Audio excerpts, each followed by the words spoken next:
kutoba bwe bagiwadde agenda kutoba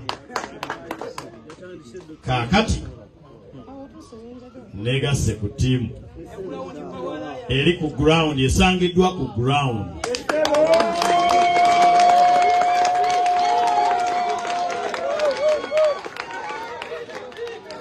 ekiragiro kyammwe ekiŋŋamba nti tulumbe ground nkikkiriza ono wenarem mwaniriza kkiriza kakati katukke ku ground nabagambye omubaka Mwanyinazibet Etho Nalwima kaadi yagifunye era nja kuwagira n'amanyi eyatwala bakanselors egaruka sijja kutambula naye ate ye n'abasuulayo basaba mumumpeera ekibonerezo okututtira abakulembeze kakati Flavia Nakafeero gwe ngenda okutambula naye ku basentebe bwa district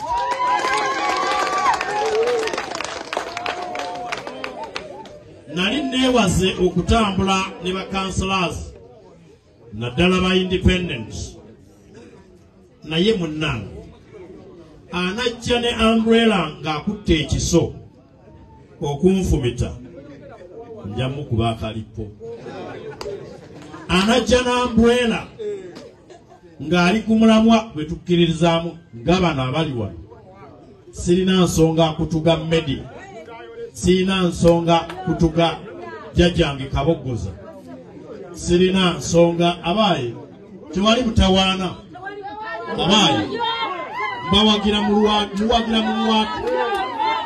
abaaye mukakkane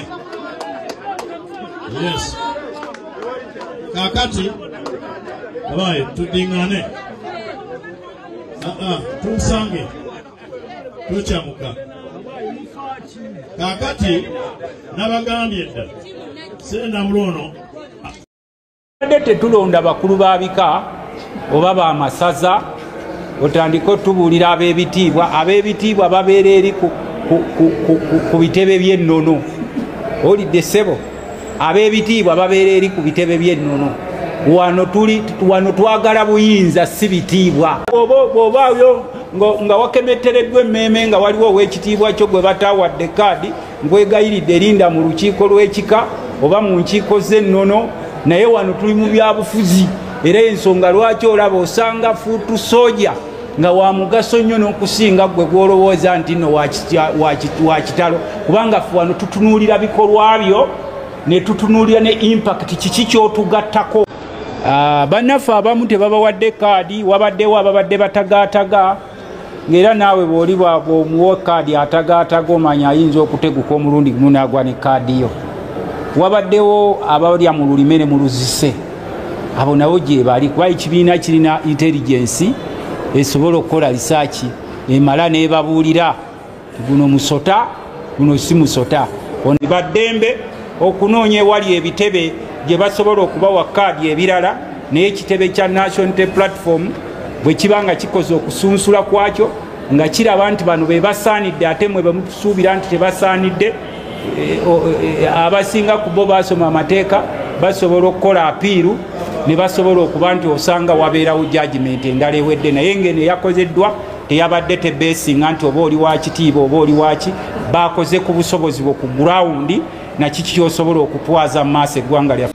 Duka Ekibabu, Meya wa Kyenga Town Council, ali wansi wa National Unity Platform, enkulembera President omulonde Robert Kyagulanyi Ssentamu.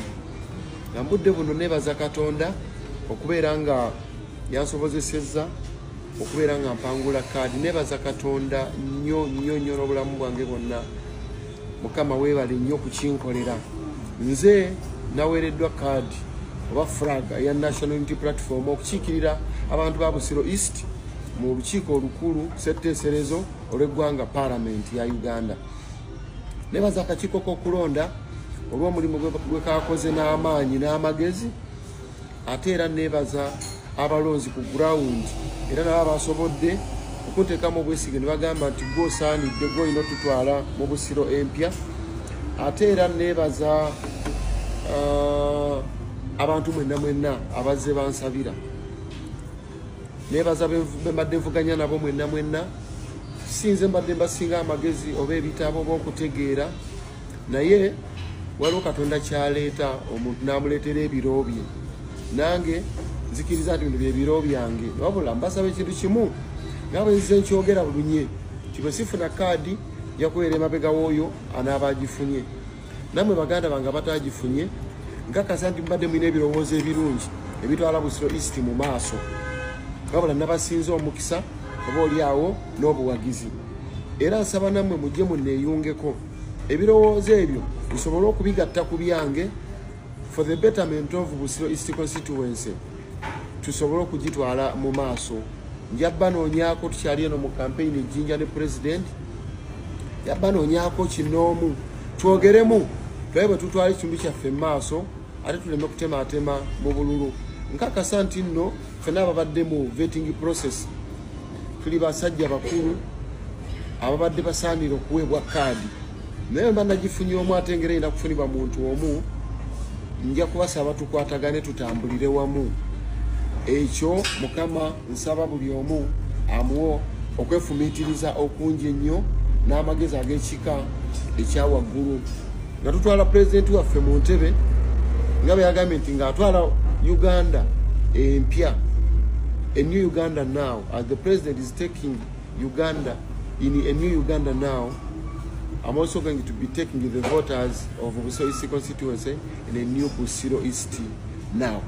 So tetukyalinayo budde bw'ogamba nti tomorrow but one next year wabula kyemulina okumanya nti twetaaga Busiro empya olwaleero, twetaaga Uganda empya olwaleero.